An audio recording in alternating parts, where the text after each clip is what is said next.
7:46. What are we now? 27 days away from Election Day right. as we count it down.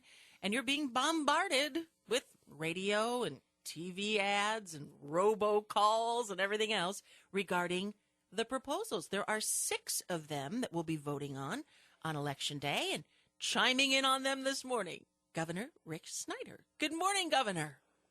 Good morning, Lori. Great to be with you. Well, it's a pleasure to have you on. So a lot of people are trying to decide what to do about these ballot proposals, but we're getting, a lot of these commercials that are confusing. So do you mind if we just go down and break them down? Oh, I'm happy to, yeah, because it is very difficult. There's a lot of misleading information out there in those ads, and so I appreciate you asking. All right, so let's start with Proposal 1, the Stand Up for Democracy is what it's called. Yeah, Proposal 1 is about the Emergency Manager Law, Public Act 4, and it's a good law in my view. If you look at it, what we really did was improve upon a law that goes back to Governor Blanchard, and this is for communities in true crisis. And to give you a perspective, Lori, we've got 7 either communities or school districts with an emergency manager out of over 2,000 different jurisdictions in our state. So it's a fraction of 1%. And what we did last year was improve the law in 2 ways. One, we put in an early warning system to say, how can we work with the community before they get to the crisis level where they need a manager? So hopefully we can avoid the situation to begin with. The second thing is quite often an emergency manager didn't have the powers they needed so they could come do their job, get out, and get done. And so we improved that so they can do their work faster and better, finish up, and get it back to the community. And both those are good improvements. So the real question on Proposal 1 is if you think it's a good law, you vote yes on it. If you don't like it, you vote no. And personally, I'm voting yes on it. I've seen it do a lot of good things. Okay, this is where sometimes the proposals get kind of crazy. So you don't know whether if yes means good or bad, or repeat that one more time. That's why I'm trying to be fairly specific, because for Proposal 1, if you want to keep the emergency manager law that's adding value, you vote yes on that proposal. And if you don't like it, you would vote no. Okay. Number 2, protect our jobs is what that one is called. Yeah, the Proposal 2, quite often people like to call it the collective bargaining proposal, and it's really not about collective bargaining. I've done collective bargaining twice now with state employees successfully. I believe in it. Federal law protects it for the private sector. State law protects it for the public sector. What this would do is essentially roll back potentially up to 170 labor laws that go back to the 60s in some fashion.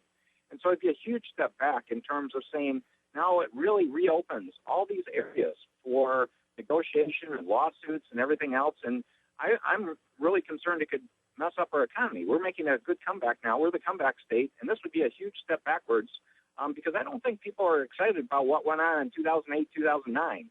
And we don't want to go back to having uncertainty, higher costs, and difficult times. So this one is one where if you believe in the issue about not going ahead with this proposal, it would be a no vote on Proposal 2 to say it doesn't belong in our Constitution and we're improving our economy in a good way today. If you want to put this in, then it would be a yes vote. So the thing about this is on all these constitutional proposals, if you want them in the Constitution, you vote yes. If you don't want them in the Constitution, you vote no on them. I'm following along. We're talking with our Governor, Rick Snyder, about the proposals, and we're up to number 3 now. This is the Michigan Energy, Michigan Jobs. Yeah, it's called 25% renewables by 2025. And while it sounds like a good goal, because I'm a supporter of renewables, again, this would be putting something in the Michigan Constitution. And I hope people really step back. And anytime you talk about putting something in the Constitution, I hope people are very skeptical. Because the normal way to do it is through normal laws being passed by the legislature and the governor. So this is something that would go in the Constitution and lock it in. It doesn't have anything to do with energy efficiency. And so the big concern there is without a federal energy policy, this could end up costing us lots of money in terms of what it could do to us. And then the next one is, go ahead. I'm sorry. No, go ahead. I was just going to say, carry on. I'm sorry, we're talking over each other. I had something on my phone going. I think you heard that. Okay, all right, go ahead. So it would be a major problem in terms of moving ahead because we already have a law to say let's get to 10% renewables by 2015 that includes energy efficiency. So we have a good law in the books already, and to do this I think would be very detrimental in terms of handcuffing us about our future energy uses. So personally, I'm going to vote no on this proposal also. All right. And the next one has to do with the Constitution as well. Quality home care is what this one is about. Yeah, this is one where the ads can be very confusing because they talk about, obviously we want to see good care for our seniors, but this is more about a situation where a union, the SEIU in particular, is collecting about $6 million a year in dues in a number of cases from people in the home taking care of their relatives. They're not actually state employees. It's a situation where the state provides dollars to help for home care in a number of circumstances. In many cases, it could be another family member for providing this care, and basically it's saying they have to pay union dues. It has some other provisions that we can cover other ways, such as registering and fingerprinting and other assurances, so they can be done many different ways that don't require $6 million a year going to one particular union. So that's where it's a very difficult situation. And again, when I look at it, I'm personally voting no on that one, too. Okay. People might say, well, that sounds so mean to vote against, quality home care. But you are saying there's, as with many of these, there's a special interest behind it.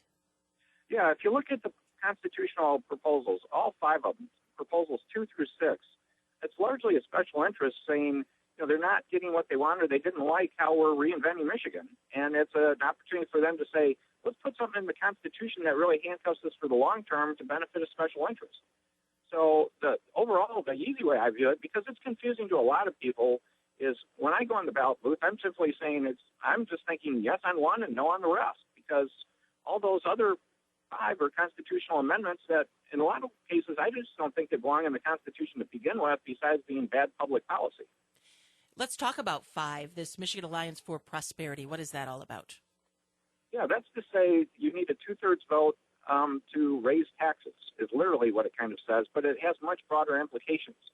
In my view, it requires a 2/3 vote to do many forms of tax reform or potentially even to lower taxes. And so on the face of it, this is one that can sound very appealing to people, but when you dig into it, I think it's very bad public policy. And I used to be an old tax person. And I'll give you a real instance.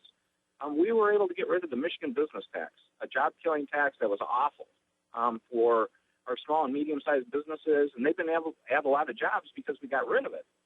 Well, if you looked at how that passed, we had to put in a replacement tax that's much simpler and fairer, 6% corporate net income tax. We wouldn't have been able to do that. The vote that passed by wouldn't have been 2/3. So we would still have the Michigan business tax most likely today if we would have had this in the Constitution, and I don't think anybody would want to see that happen. Okay. And finally, the bridge. The bridge. I'm a big supporter of the bridge, as you know. This is a great opportunity for us to create long-term trade jobs, short-term construction jobs, no liability to Michigan taxpayers, because it's a case where Canada our great partners are putting up all the investment dollars. They've made it very clear. We have legal agreements backing this up. Outside experts have looked at it. They will be repaid from tolls with no obligation to us. It also allows us to do federal road matching funds with their investment to help road projects all across Michigan. It's a wonderful project. And the way to make sure that moves ahead is people would need to vote no on 6. Okay, so is it a done deal if this doesn't go through? It just helps reinforce it. If this went through, it just means we'd end up in more lawsuits dragging this out and delaying our job creation. Okay, and we should tell people who's behind this one, too. Oh, yeah. Actually, well, it's the Maroon family and the Ambassador Bridge people pretty clearly in terms of they're the ones that put up the resources to put it on the ballot, and they're the ones paying for those very misleading ads. They're also the primary financial supporter behind Proposal 5. Oh, okay. So going back to 6 quickly, the bridge, when we hear these, that we're going to be mired in taxes, that's what people are afraid of. So can you clarify that? Yeah, absolutely. We have a binding legal agreement with Canada that says they are putting up the dollars for the bridge, including overruns, and they will be repaid out of tolls with no obligation to Michigan taxpayers. There's a binding legal agreement. Actually, we've had newspapers get independent experts and come review it. They've concurred with that. The Free Press actually did an article where they had 3 different legal people look at it, and they agreed with that. The Prime Minister of Canada has stood up and said the same thing. So we're in very strong grounds to say there is no obligation of Michigan taxpayers with respect to the Canadian investment to build this great bridge that would create lots of jobs. So the Maroon family, which owns the Ambassador Bridge, they don't want the competition? Yeah, they don't want competition, which I don't know. I believe fair competition, free competition works pretty good in our country.